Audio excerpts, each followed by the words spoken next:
নমস্কার বন্ধুরা, কেমন আছেন সবাই? আজ দেখাতে চলেছি একটি সুন্দর নতুন ডিজাইনের আংটি তৈরি। টোপাগুলো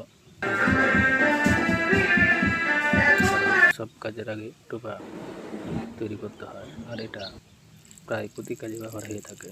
এবার ফসে ভাজানো হবে। আংটির ফ্রেম তৈরি করছি। ফ্রেম তৈরি হয়ে গেলে এবার মোম বসানো হচ্ছে। মোমের ওপর বসানো হবে ডাইসগুলো, টোপাগুলো বসানো হয়ে গেল। এবার সাইডে পাকন তার ও সাদা তার বসানো হচ্ছে। দুই দিকে একই রকম একই সমান মাপে বসানো হয়।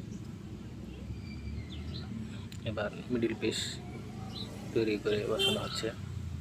এটা বসানো শেষ। এবার প্লাস্টার পাউডার দেওয়া হবে। আংটিগুলো দুই ধাপে করা হয়ে থাকে। এতে সৌন্দর্য বৃদ্ধি হয়। একবারও করা যায়, কিন্তু এতে অতটা ভালো হয় না, শক্তপোক্ত হয় না। দ্বিতীয় ধাপটি করা প্রায় শেষ। এবার প্লাস্টার ঢেলে ঝালা হবে।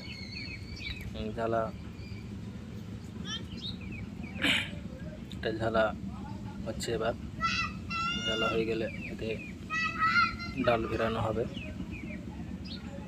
আর ডাল ভিড়ানো হয়ে গেলে আংটি তৈরি হয়ে গেল।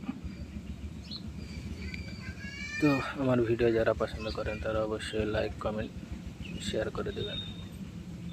ধন্যবাদ বন্ধুরা ভিডিওটি শেষ পর্যন্ত দেখার জন্য।